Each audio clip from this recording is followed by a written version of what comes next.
Dalam nama Bapa dan Putra dan Roh Kudus. Saudara-saudari yang dikasihi Tuhan, dalam bacaan-bacaan hari ini kita melihat karya Tuhan yang sebetulnya mengagumkan sekali. Dalam bacaan kedua tadi, dalam Santo Paulus berkata demikian, dan Kristus telah mati untuk semua orang, supaya mereka yang hidup tidak lagi hidup untuk dirinya sendiri, tetapi untuk Dia yang telah mati dan telah dibangkitkan untuk mereka. Jadi bagi kita semua, saudara, kita dipanggil bukan hidup untuk diri sendiri, tetapi hidup untuk Yesus. Yesus harus menjadi nomor satu di dalam hidup kita. Bila Yesus menjadi nomor satu dan kita mencari kerajaan Allah, carilah lebih dulu kerajaan Allah dan kebenarannya, yang lain-lain akan diberikan kepadamu sebagai tambahan. Sayang sekali banyak orang yang akhirnya melupakan Tuhan, seolah-olah Tuhan tidak ada. Dunia dewasa ini hidup seolah-olah Tuhan tidak ada, membuang Allah, hukum Allah dibuang. Karena itu kita harus kembali lagi sebagai pengikut Kristus, bahwa Yesus harus jadi nomor satu di dalam hidup kita. Ini saya kira penting sekali. Ini dasar supaya kita bisa bertahan dalam segala godaan-godaan yang ada dewasa ini. Dan bila kita betul percaya kepada Yesus, maka kita tahu juga tidak ada yang mustahil bagi Tuhan. Seperti dalam Injil tadi, Tuhan memberi contoh bagaimana angin ribut lalu diperintahkan supaya tenang, dan angin segera tenang. Saudara-saudari yang dikasihi Tuhan, iman sebesar ini memang juga diberikan Tuhan kepada kita, supaya kita pun dapat melakukan karya-karya Tuhan. Di dalam Injil, misalnya dalam Injil Yohanes itu ya, Yohanes 14, Yesus berkata, kalau kamu mengasihi aku, maka juga itu kamu juga bersatu dengan aku, lakukan perintahku, maka apa yang aku kerjakan itu juga akan kamu dapat kerjakan. Lalu di sini misalnya saya bacakan ya, dalam Yohanes 14 ayat 12. Aku berkata kepadamu, sesungguhnya barang siapa percaya kepadaku, ia akan melakukan juga pekerjaan-pekerjaan yang aku lakukan, bahkan pekerjaan-pekerjaan yang lebih besar daripada itu. Jadi saudara, kalau kita percaya kepada Yesus, jadi percaya kepadaku, akan melakukan juga pekerjaan-pekerjaan, akan terjadi juga mujizat-mujizat juga sekarang ini. Saudara-saudari yang terkasih, percaya kepada Yesus itu artinya apa? Percaya kepada Yesus berarti memiliki relasi pribadi dengan Yesus, menjadikan Dia yang nomor satu dalam hidup kita. Lalu kalau saya bertanya kepada Anda, apa biasanya kalau Anda bangun tidur yang Anda pikirkan apa? Yesus atau bagaimana nanti cari makan, bagaimana ini, bagaimana itu? Nah kalau gitu Yesus bukan nomor satu. Yesus harus menjadi pusat hidup kita. Kalau begitu, kalau Yesus menjadi nomor satu, kita tidak usah takut. Takut apapun juga, tidak usah khawatir akan apapun juga. Karena Dia akan memenuhi segala kebutuhan-kebutuhan kita. Maka saudara-saudara yang terkasih, tadi dikatakan, kalau kamu percaya kepadaku, kamu juga akan melakukan pekerjaan-pekerjaan aku lakukan. Dan ini suatu contoh yang lain yang sebetulnya sangat mengagumkan, yaitu tentang peristiwa yang di kata Markus 11 dan juga disebut dalam Matius 21 itu ya, tentang pohon ara yang dikutuk oleh Yesus. Jadi waktu itu Yesus berjalan melihat itu dan berasa lapar, mau melihat pohon ara, apa ada buahnya. Sebetulnya Yesus sudah tahu bahwa itu belum ada buahnya, tapi dia mau memberi contoh kepada murid-muridnya akan kuasa iman yang tidak terbatas. Maka Yesus mencari pohon ara, terus dikatakan kemudian itu dikatakan demikian, ia tidak betapa apa. Maka Yesus berkata kepada pohon itu, jangan lagi seorang pun makan buahmu selama-lamanya. Jadi jangan lagi itu. Lalu kemudian keesokan harinya ketika Yesus pergi lagi ke situ lewat tempat itu, saya kira biasanya di sana itu kalau dia pergi, dia berjalan di depan, murid-muridnya di belakang. Sengaja dia lewat jalan itu supaya para murid lihat bahwa pohon ara yang kemarin dikutuk itu sudah kering. Dan memang reaksi Petrus yang pertama itu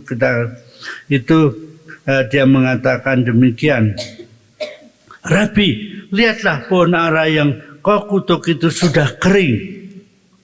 Dan memang sengaja Yesus lewat situ. Lalu apa dikatakan Yesus? Percayalah kepada Allah. Aku berkata kepadamu, sesungguhnya barang siapa berkata kepada gunung ini, beranjaklah dan tertanamlah ke dalam laut, asal tidak bimbang hatinya, tetapi percaya bahwa apa yang dikatakan itu akan terjadi, maka hal itu akan terjadi baginya. Lalu ini saya kira penting sekali bagi kita mempunyai iman. Sehingga bila Anda yang duduk ini betul punya iman yang sungguh, maka kamu nanti kalau itu bisa berdoa kepada itu, jalanlah, dan saya kira kamu akan berjalan. Asal betul-betul percaya. Lah seperti terjadi dalam Injil juga, para rasul juga menyembuhkan orang-orang yang lumpuh dan sebagainya. Itu tidak ada yang mustahil. Karena itu saya kira saudara yang terkasih, tadi Tuhan Yesus bersabda, dan dalam Injil Markus ini, sedangkan dalam Injil Matius dikatakan tercabutlah dan tertanam ke laut, maka itu akan terjadi. Ya tentu saja dalam kenyataan Tuhan Yesus tidak pernah memindahkan gunung. Karena apa? Tapi dia mujizat-mujizat banyak sekali yang dilakukannya itu. Tapi itu tadi hanya suatu kenyataan bahwa kalau kamu percaya pada Tuhan, lah itu tidak ada yang mustahil. Tapi supaya percaya ini apa? Kita harus mempunyai relasi pribadi dengan Yesus. Kalau tidak ada, ya itu tidak ada artinya. Karena itu saudara-saudari yang dikasihi Tuhan, saya kira ini sangat penting. Relasi pribadi dengan Yesus dan iman kita bisa berkembang. Saudara-saudari yang dikasihi Tuhan, dan ini secara khusus karena saya mau bicara kepada anak-anak muda ini ya. Dalam hal ini saya ingat ini anak muda yang karena sekarang ini kita hidup dalam zaman elektronik, dalam media sosial elektronik, komputer macam-macam itu, yang saya kira ini memang penting kita sadari. Dari satu pihak, sekarang ini saudara-saudari yang terkasih, iblis memakai sarana-sarana itu media sosial, komputer untuk menjaring begitu banyak orang. Kalau misalnya sebagai perumpamaan ya, kalau dahulu orang kalau menangkap ikan pakai apa? Pancing ya, pakai pancing. Yang tertangkap berapa? Hanya 1 ekor. Lalu kemudian sudah mulai berkembang pakai jala. sudah beberapa puluh ekor mungkin bisa terjaring. Tapi sekarang dengan pukat harimau, ribuan ikan satu kali jaring. Iblis sekarang memakai pukat harimau untuk menangkap banyak orang. Pukat harimau itu apa? Yaitu tadi media-media sosial, komputer, macam-macam. Saya teringat ada seorang pemuda yang kemudian mati di depan komputernya. Karena terus main game. Akhirnya mati karena tidak tidur, tidak apa. Terus begitu akhirnya mati dia di depan komputernya. Tetapi saudara-saudari yang dikasihi Tuhan, ya ini memang iblis memakai alat-alat itu tadi, media sosial tadi, komputer dan lain-lain itu untuk menangkap banyak orang. Tetapi Tuhan tidak diam saja.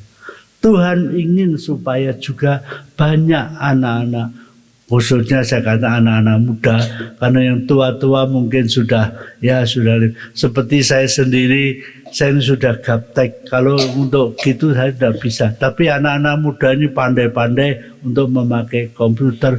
Nah, komputer itu juga bisa kita pakai, ada berbagai macam sarana pewartaan lewat komputer itu. Lewat media sosial maksud saya. Ya, jadi di mana-mana.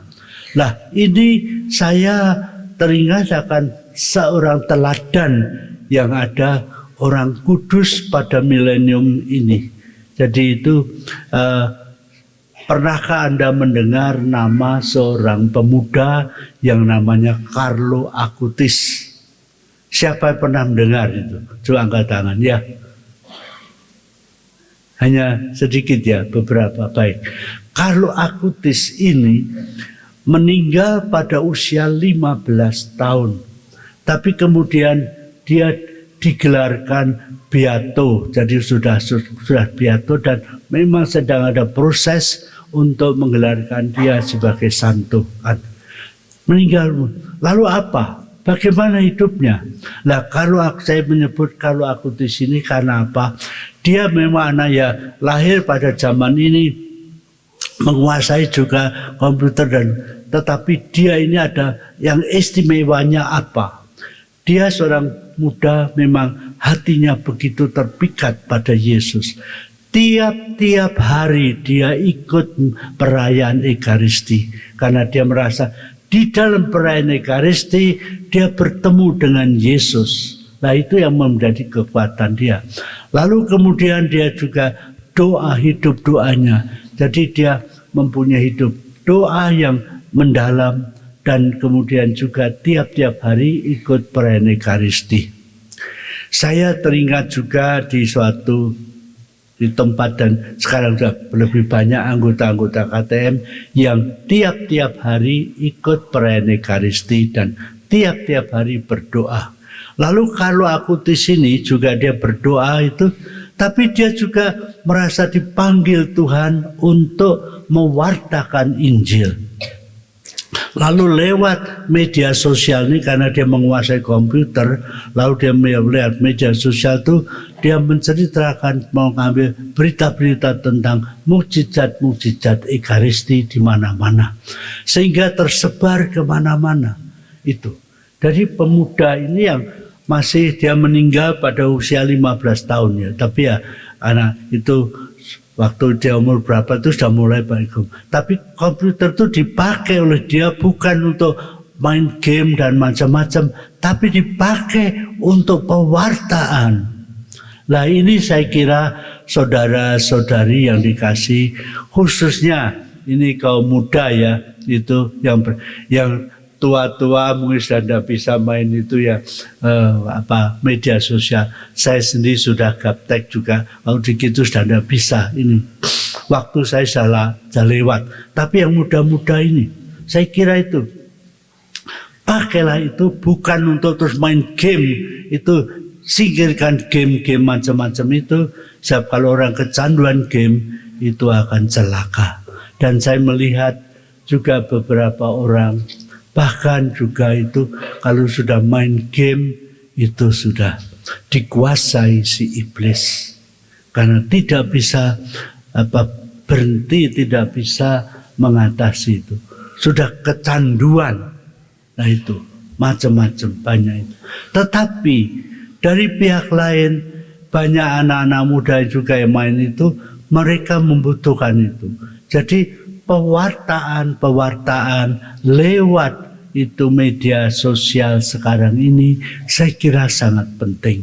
Nah ini bahan-bahan bisa dari mana-mana terus diungkapkan di dalam itu media sosial ini. Kalau demikian jangkauannya juga sangat luas nanti. Ya, kita memang ya harus menandingi si iblis yang memakai sarana itu untuk menghancurkan banyak orang. Sayangnya itu saudara, saya melihat banyak sekali yang kemudian karena pengaruh-pengaruh media sosial itu imannya hilang, lalu dikatakan macam-macam sudah. Jadi tawaran-tawaran kejahatan seksual dan sebagainya itu banyak sekali lewat media itu. Jadi dengan demikian orang itu akan hilang. Jadi tadi iblis memakai sarana itu pukat harimau. Kalau iblis pakai itu, kita juga dapat memakai pukat harimau untuk menjaring orang bagi Tuhan, supaya semakin banyak orang yang mengenal Tuhan.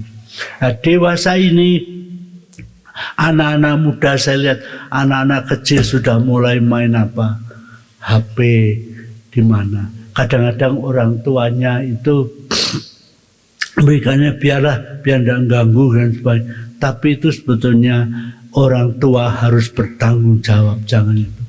Anak-anak diberi HP dan biasanya apa? Main game macam-macam, kecanduan. Nah ini tanggung jawab orang tua ya. Kalau begitu, kadang-kadang supaya tidak ganggu saya kasihkan ada HP aja biar tidak ganggu macam-macam.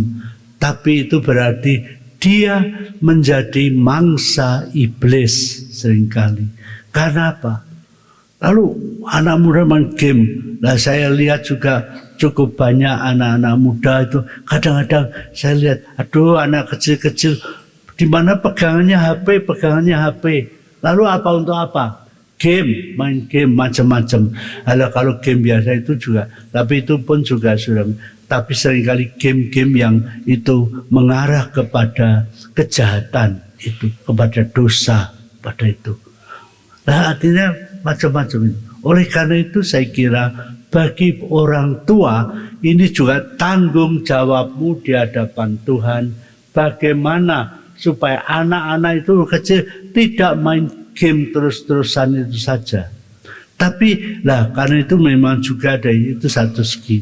Dari segi lain mungkin kepada anak-anak muda yang mempunyai semangat untuk mewartakan Injil, mengalami kasih Tuhan, juga mewartakan Injil, mewartakan itu lewat media sosial saya kira.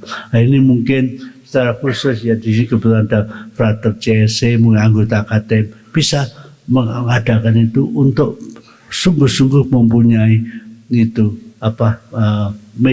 pakai media sosial untuk pewartaan. Seperti Carlo Acutis ini, pengaruhnya akhirnya besar sekali.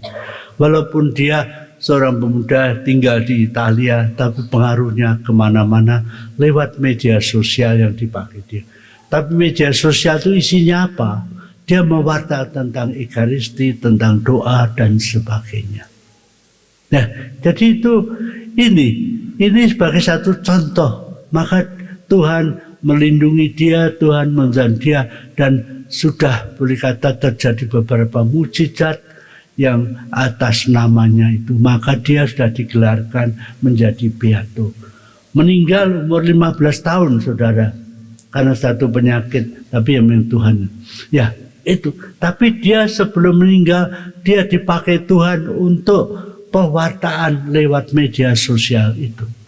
Maka saya pikir, saya sudah lama saya pikir bagaimana ya itu.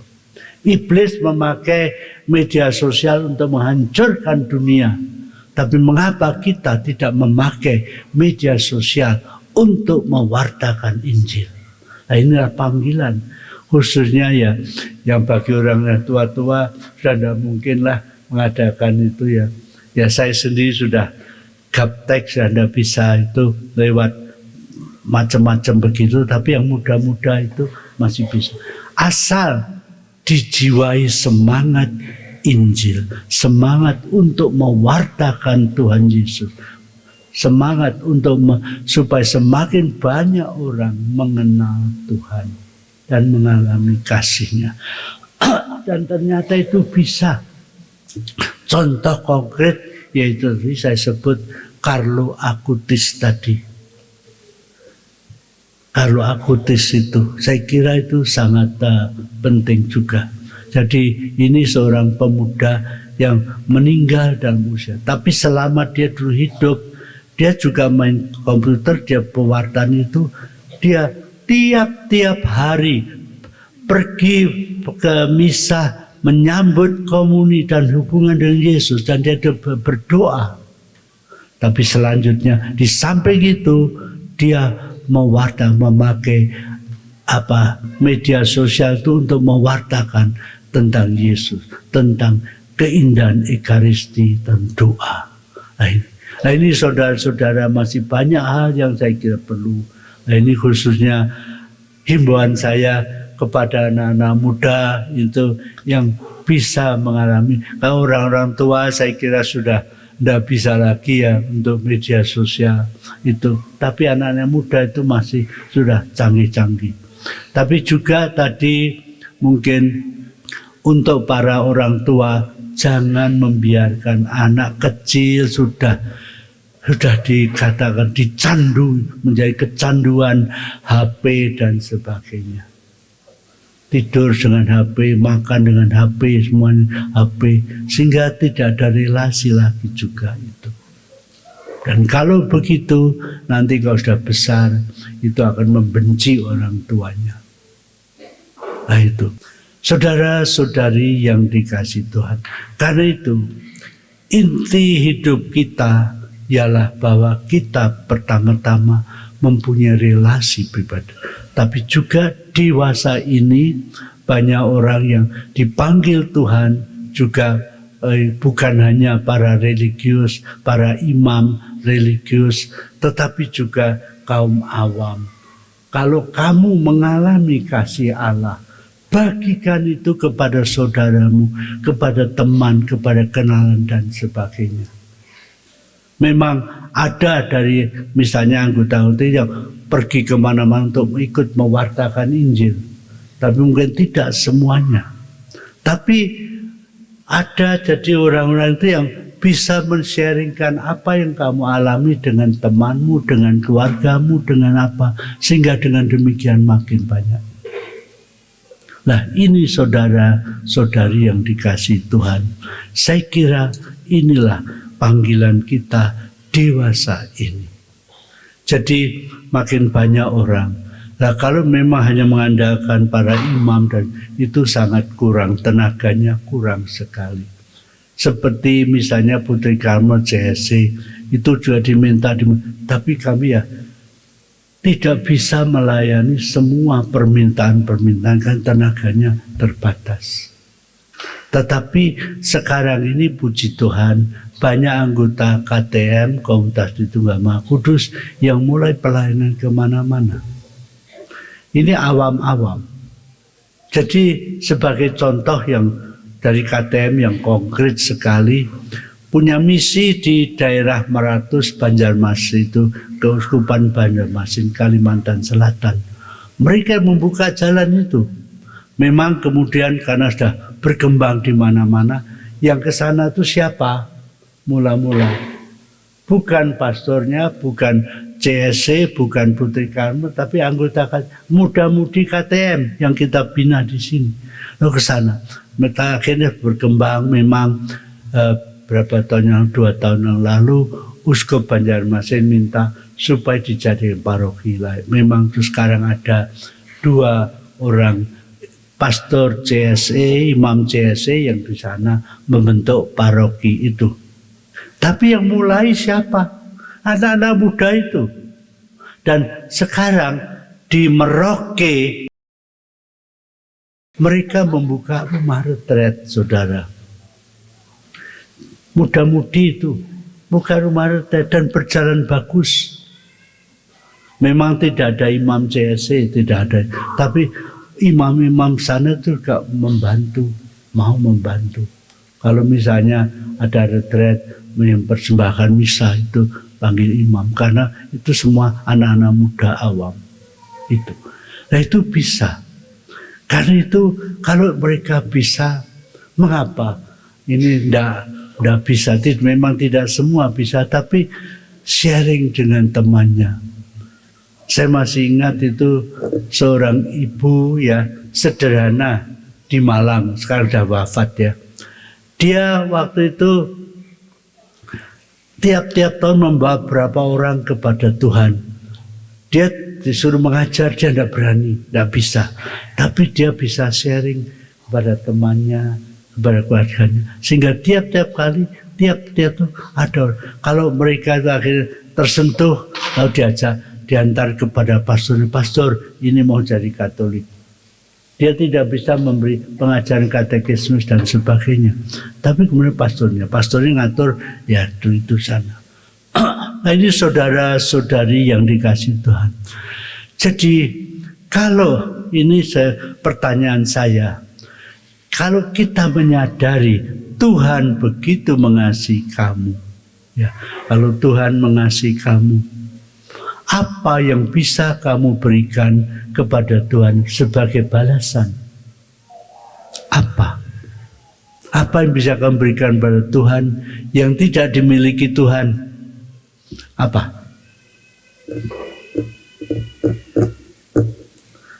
Tidak ada.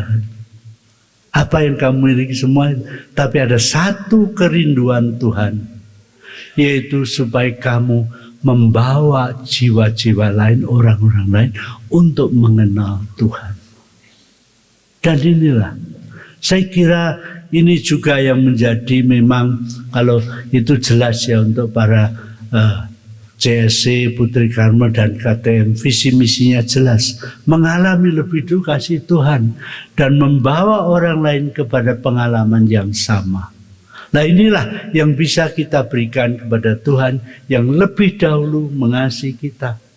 Kalau Tuhan mengasihi kita, maka saya tanya tadi, apa yang bisa kamu berikan sebagai balasan untuk kasih? Apa yang tidak dimiliki Tuhan? Tidak ada. Tapi Tuhan rindu sekali supaya semakin banyak orang mengenal Tuhan dan diselamatkan. Dan ini Anda bisa sharing kepada temanmu, kepada ini dan sebagainya. Ya, saudara-saudara terkasih, ini suatu hal yang sederhana sekali.